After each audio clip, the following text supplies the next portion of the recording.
Mayong hapon sa tanan, my beloved congregation. Okay, as you see, our message is theme today. Shall we read it aloud?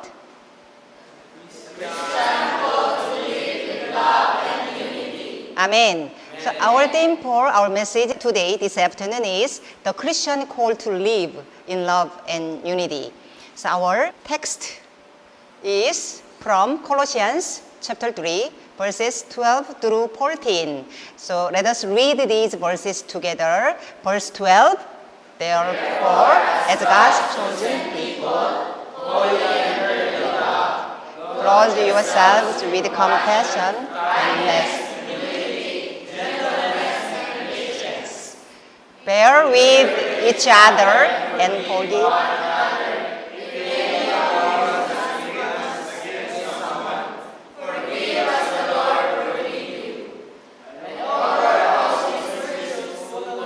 The love which binds them all together in perfect unity. Amen. Dear my beloved congregation, today I would like to share with you about the virtues that Christians called to live with. Drawing from the word found in Colossians chapter 3, verses 12 through 14, in this passage, the Apostle Paul clearly teaches us how we are to live as Christians. He emphasizes the essential qualities that should characterize our lives and our interactions with one another. As we explore these verses together, let us open our hearts to the guidance of the Holy Spirit and seek to embody these virtues in our daily lives. But first of all, I'd like you to know, you to understand our identity in Christ, that we are the church as the living body of Christ. Do you believe so? Amen? Yes, so our identity is found in our Christ Jesus as the living body. And He's the head, and then we are the branches, right? Okay, in verse 12, the expression God's chosen people, holy and dearly, serves as an essential title describing Christ the Lord. This title reflects the essence and mission of Jesus Christ as well as the special relationship He has with God. The Apostle Paul uses this expression to address the Colossian believers, aiming to clarify their identity. It serves as a reminder that the church or the saints is indeed the body of Christ. This identity of Christ is equally applicable to the believers. The Gospel contains similar titles and expressions used by God to refer to Jesus Christ, emphasizing that He is especially chosen Son of God and highlighting God's love for Him. In the Gospels, in New Testament, we found profound titles and expressions that God used to refer to Jesus Christ, especially during His baptism in the Jordan River. These verses emphasizes Jesus as the specially chosen Son of God and highlight God's immense love for Him. So it says in Matthew 3:17, I'll read it. And a voice from heaven said, "This is my Son, whom I love. With Him I am well pleased." And in Mark 1:11 echoes the same sentiment, Parias. And then in Luke 3:22, I'll read it, the same. And the Holy Spirit descended on Him in bodily form like a dove. And a voice came from heaven, "You are my Son, whom I love. With you I am well pleased." Yeah, so similar, right? Yeah, very close to one another. Furthermore, I want to give you one more example. One day on the mountain, a significant moment occurred when Jesus was transfigured. Okay, so do you remember the transfiguration event, occasion? When Jesus was transfigured, reaffirming His divine identity in that mountain, according to Luke 9:35, a voice came from the cloud saying, "This is my Son, whom I have chosen. Listen to Him." This moment not only highlights Jesus as the chosen Son of God, but also serves as a divine confirmation of his authority. The command to listen to him emphasizes the importance of his teachings and the necessity for us to obey his word. In this glorious event, God reveals the true nature of Jesus, reinforcing that he's the one we are called to follow and obey. Amen? Amen. Just as Jesus was affirmed in his identity during his baptism and in transfiguration, serve as a powerful reminder of his role as our Savior and the one whom God has chosen to lead us. These titles signify more than mere recognition. They mark the divine appointment of Jesus as the Son of God. The truth that we are chosen by God serves as the foundation of our lives, indicating that we are not merely religious beings, but rather individuals whom God has specially called and cherished. Amen? Amen. Additionally, here are other Bible verses that convey a similar message, as you well know, in 1 Peter 2:9. But you are a chosen people, a royal priesthood, a holy nation, God's special possession, that you may declare the praise of him who called you out of darkness into his wonderful light. Amen? Amen. So this 1 Peter 2:9 emphasizes the identity of being God's chosen people, clearly defining who Christians are. Dear congregation, let's go back to our passage today, that what you've read. And we turn our attention to the profound identity bestowed upon the Colossian believers by the Apostle Paul, when he refers to them as God's chosen ones, holy and beloved. He is not merely offering a title. He is affirming their true worth and calling as Christians. It is essential for us to recognize that, like the Colossians, you and I, we too are members of the body of Christ, the church. Amen. Each one of us is a special creation chosen by God for a purpose. This identity is not just a label. It shapes who we are and how we live. Understanding this truth should transform our identity, our way of life, and our attitude. So this understanding of identity truly guides us, our way of life, and then our attitude. When we embrace our identity as God's chosen, holy, and beloved people, it influences our actions, okay, our relationships, and our interactions with the world around us. Let us take this truth to our heart and live out the beautiful identity we have in Christ. And now consider this from identity to action. We were called to live in love and unity. In other words, we gotta cultivate Christian virtues. Brothers and sisters, I want to talk to you about the profound truth that once our identity is established, certain virtues naturally emerge. When we understand who we are in Christ, we cannot help but reflect his character in our lives. Amen? As the body of Christ, we have a sacred calling. The church is not just a gathering. We are called to be a living testament of Christ's love and grace in our daily lives. Can you imagine what it would be like if you truly embodied this calling? If every moment of our lives reflected the character of Christ, how would our families and workplace and our communities transform? The Apostle Paul, in his letter to the Colossians, passionately encouraged believers to grow in the likeness of Christ's character. He reminds us that we are not meant to stay the same, but we are called to cultivate virtues that exemplify the heart of Christ. Today, I want to delve into the heart of what it means to live out our faith through the virtues. In Colossians 3, verse 12 through verse 14, we find a list of 7 Christian virtues. So let's explore together the incredible qualities that should characterize us as followers of Christ. First, let's talk about compassion. Okay, this is not just a feeling, It is a deep understanding and empathy for the suffering or difficulties those who have. So compassion compels us to act, to reach out, and to lift those who are burdened.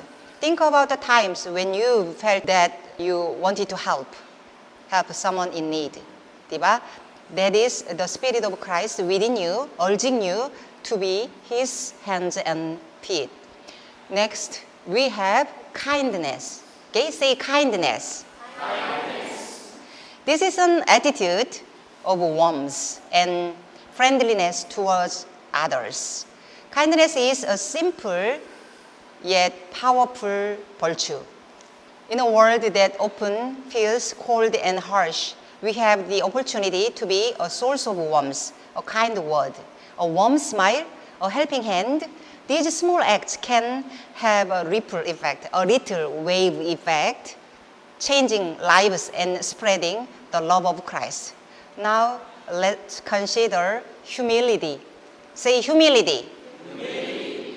This virtue is all about lowering ourselves and respecting others. In a culture that often promotes self-importance and pride, we are called to be different. Amen? Humility allows us to recognize that we are all equal in the eyes of God. It opens the door for true relationship and authentic community. When we serve one another with humility, we reflect the character of Christ, who come not to be served, but to serve. Next, we must embrace gentleness. Say gentleness. Gentleness. This is a soft and kind demeanor, striving not to hurt others in our relationships. Gentleness is power under control. It's about approaching others with sensitivity and care. In moments of conflict or disagreement, let us choose gentleness over harshness. Remember, a gentle answer turns away wrath. According to Proverbs 15:1, let us be agents of peace and love in our interactions. Amen. Amen. Next, let's reflect on patience. Say patience. Patience. This virtue embodies a willingness to endure and wait for others, recognizing their shortcomings or mistakes. In our fast-paced world, where everything is instant, patience can be a challenge, right? Nowadays, while ago, diba, kanina, diba, para sa video recording for the preparation, I said, diba, it's very slow. So somehow, diba, technical point was slow. So I was like, saying out, it's too slow, right? The process is slow. So it's not easy to be patient, over people who have mistakes, who have shortcomings. So this reminds us, challenges us, okay? So yet we are called to wait on the Lord and to extend grace to those around us. So please remember this truth. When we practice patience, we create space for growth and understanding. Amen? Amen. Next virtue is forgiveness. Say forgiveness. Forgiveness. Okay, so in our text today, in Colossians chapter 3, verses 13 and 14, Apostle Paul urges us, bear with each other and forgive one another. If any of you has a grievance against someone, forgive as the Lord forgave you. This is more than just tolerance. It's a direct call to forgive. When grievances arise, we must respond with the grace that God has shown us. Jesus emphasizes this in Matthew chapter 6, 14 and 15. I'll read it. For if you forgive others when they sin against you, your heavenly Father will also forgive you. But if you do not forgive others their sins, your fathers will not forgive your sins. These verses remind us that our forgiveness is linked to how we forgive others. It's not just a suggestion, it's a command that shapes our relationships and our standing with God. Let's take a moment to reflect. Are we holding on to bitterness? Forgiveness frees us. Do you believe so? It allows us to experience God's grace fully. As we go forth today, let's commit to living out this essential virtue of forgiveness. May we be known as a church that reflects Christ's heart through the forgiveness we extend to one another. Amen. Lastly, let us turn our hearts to the greatest virtue of all. What do you think? That is love. Say love. Love. In Colossians 3:14, Paul emphasizes its importance by using us to put in love, which binds them all together in perfect unity. What a powerful statement. Love is not just an accessory, it is the key that perfects all virtues. Amen? Amen? When we genuinely love one another, we naturally express compassion, kindness, humility, gentleness, patience, and forgiveness. So when we genuinely love one another, those Christian virtues will follow. Each of these virtues is a specific expression of love, supporting and strengthening one another. But let's be clear, without love, these virtues cannot fully manifest. Love is the foundation for all virtues. It inspires and motivates our behavior, fosters unity and understanding among us, and reflects the divine attributes of God. Love is the comprehensive expression of goodness in our relationships. Amen? Ultimately, love is a central value in the Christian life. It is through love that all other virtues are expressed. Love binds us together and embodies the very essence of the body of Christ, the church. As we go forth today, let us commit to putting in love in all that we do. May your actions, may our actions be rooted in love, creating a community that reflects the heart of Christ and draws others to Him. Amen? Amen. My beloved congregation, today we have reflected on the Christian call to live in love and unity, virtues of Christians through the Word of God. As chosen and holy ones of God, we are called to embody compassion, kindness, humility, gentleness, patience, and forgiveness, all united in love. As we ponder these virtues, I challenge each of you, how can you embody one of these virtues this week? Maybe it's a small act of kindness, or perhaps a moment of patience with someone. For instance, with roommates, with classmates who test your limits. Let us go forth as a united body of Christ, reflecting His character and embodying these virtues. Together, we can be a beacon of hope and love in our world, shining brightly with the light of Christ. Amen. Let us live, strive out, manifesting the Christian virtue in our lives. Okay, let us bow our heads in prayer. Let's pray. Dear loving God, thank you for your word today. Help us to embody the qualities that Apostle Paul describes in our text today. Teach us to be compassionate, kind, humble, and gentle, and also patient. Give us the strength to forgive one another as you forgave us.